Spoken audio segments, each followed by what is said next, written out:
A serial killer, by definition, is committing the act of multiple murders in different places at various times. Generally speaking, if this somehow becomes a pastime for you, and I pray to God it never does, you probably don't want to get caught in the act of doing it. In my case, the violence I display on this channel is confined to the contents of these videos, and that's as far as it needs to go. Don't even ask why I'm back at this godforsaken house once again. I don't really remember, and I don't want to talk about it. You all know by this point who these vile trash bags are. They got me super drunk, confiscated all of my money that I earned legitimately from all the banks I robbed a little while ago, and left me in a ditch somewhere. Arthur Morgan is not really the forgiving type for people like these, and neither am I if I'm being honest. Something changed this time, however. It's not enough to run around as the good man I'm trying to be. For people like these, I need to turn to a slightly more sinister side I've kept locked away for far too long. Guns are merciful compared to the ideas that I have storming inside of my mind. Nasty motherfuckers like these should be disposed of accordingly. And while I couldn't carry this guy since his size covers roughly a quarter of the planet's overall mass wholesale,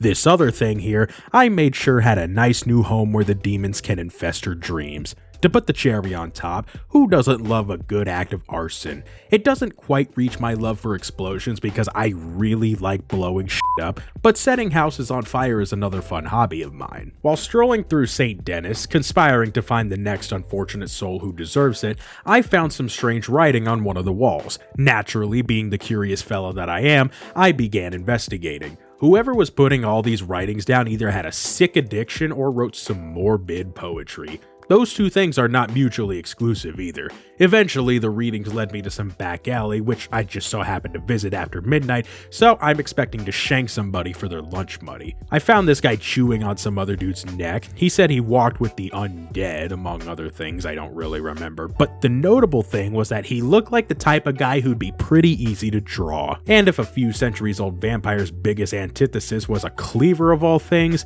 that's the 5th time today I've been disappointed in humanity. Nevertheless, I didn't really need 2 bodies decimated in some back alley, so I figured the best place for our dead or undead or whatever the hell the actual terminology is for an actually dead vampire was to give him a taste of his own medicine. I stuffed his body in a pig pen and let the pork bellies over there have a feast on some new meat. I wonder if they'll become vampire pigs someday. Also, I see y'all's comments on how I pronounce St. Denis, and it will never not be funny to me how all of you are wrong. But please keep telling me this, I get giggles out of it every time. After hog-tying my next victim because he didn't say thank you when I gave him some money and chasing down the witnesses to add their names to my collection, a monumental amount of gunfire started happening behind me.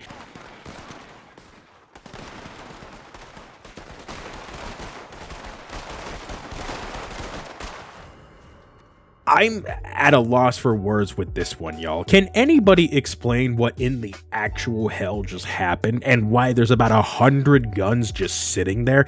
It looked like firecrackers at first, not gonna lie. Maybe I just haven't explored deep enough into the content posted online, but I have never seen something like this before.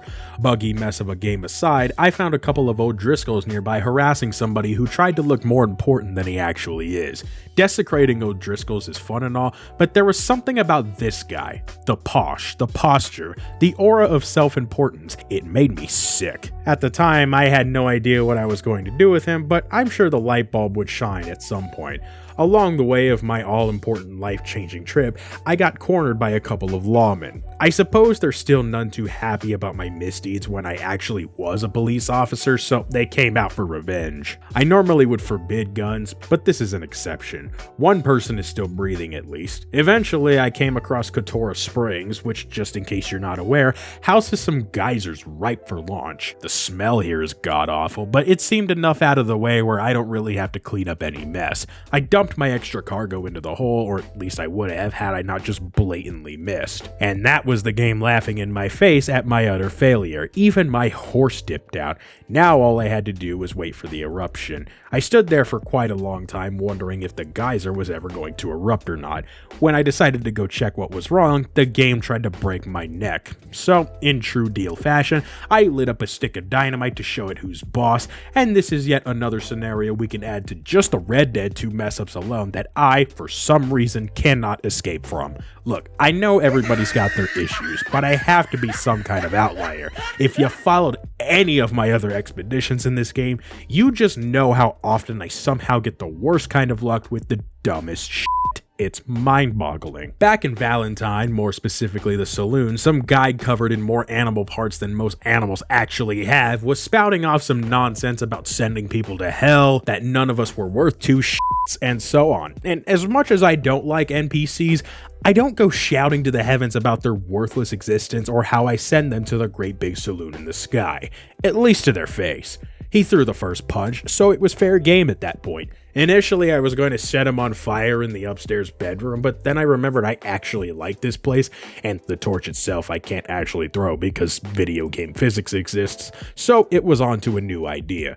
I just so happened to stumble across a bridge, and I thought about just throwing him off said bridge, but that's too easy for someone as mouthy as him. So I took the fire idea and let loose a fire bottle onto the middle of the bridge. If all pans out well enough, the wood will turn brittle, and he'll end up falling into the river below to cool off anyway. I consider myself a nomad. I like to roam around. I'm never in one place, and I roam from town to town.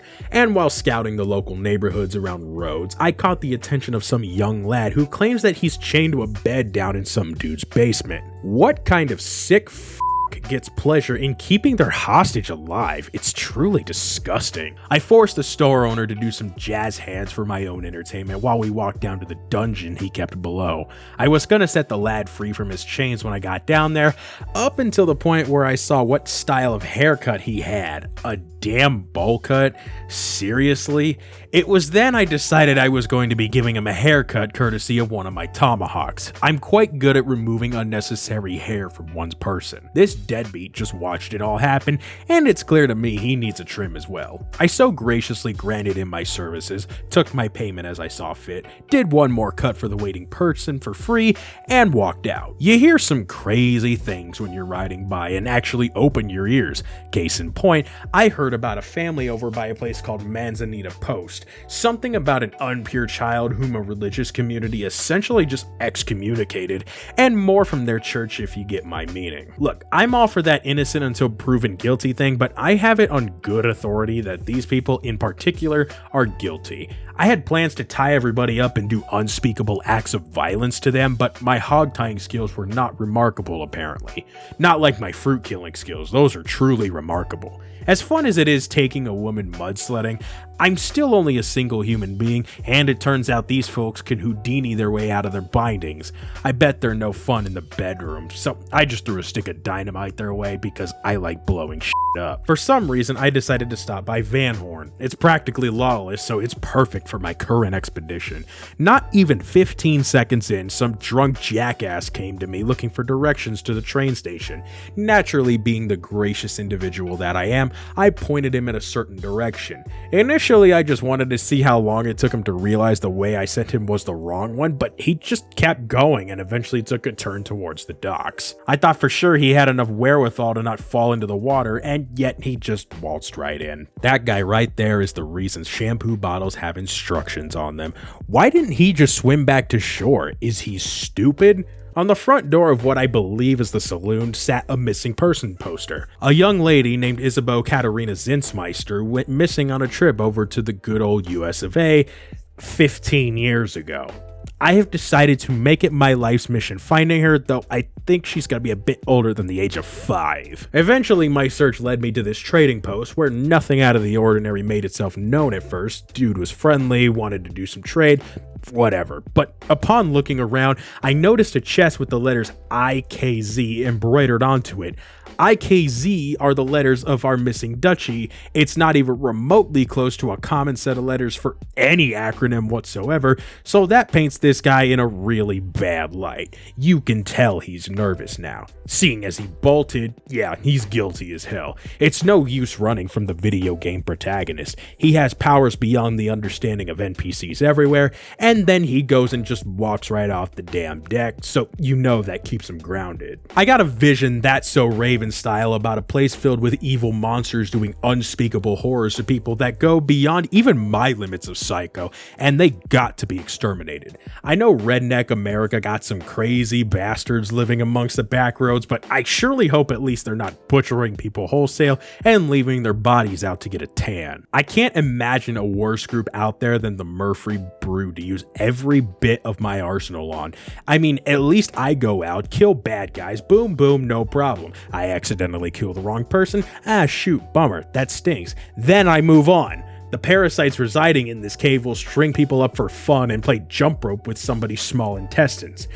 Actually, now that I think about it, the small intestine is quite long and would probably need to be cut to size. You know what? I'm just gonna move on from here. To make a long story short, everybody dies in this cave, minus yours truly, of course. Sometimes I just really need to figure out when to shut my mouth and not speak too soon. Look at this sight in front of me. It's fucking embarrassing. People who have the nerve to have this mindset in any year whatsoever are degenerates to the rest of humanity. It ain't no wonder why aliens haven't invaded the Earth yet. The first time I went about disposing of the trash here, and yes, emphasis on the first time, was tossing around some dynamite because, well, you know by this point. I'm impressed I got every single one of them in one go. And normally I don't break the fourth wall like the new Mortal Kombat brutality does, but for the purpose of this scenario in particular, I decided to have a little fun. Since they enjoyed playing with fire so much, let's just say I might have awakened the arsonist in me. It's easier to build up strong children than to heal broken men, especially brunt ones. A fun fact about yours truly is that I am genuinely a fan of darts. I'm god-awful at it, don't get me wrong, but I still enjoy the game. And while Red Dead 2 doesn't have a darts minigame, which in my opinion is a missed opportunity, I found an unorthodox manner as a sort of replacement for the official version. And to be honest, a group of white dudes wearing white robes is a much better target than a bullseye. Unfortunately, a few lucky souls escaped my wrath, but seeing as I am the video game protagonist, I managed to corral everybody within a 2-mile radius through totally legitimate means, just so I could drag their leader to really wherever I please. Sometimes, modern problems require Stone Age solutions. I could be done with these guys for good, but this is honestly just too amusing at this point. It just so happens that the meeting place of this group is quite close to train tracks. This is a trope, and I understand that, but there's something about the classics that sometimes just tickles my fancy. And to be honest, what true man wouldn't rather operate a coal-fired steam engine unpaid in their spare time instead of going to therapy? This is my therapy, damn it. I decided to leave the leader off to the side as I'm trying to learn psychological warfare as a new skill. Not sure if it's working though. Listen to all that squelching as their intestines turn to mush.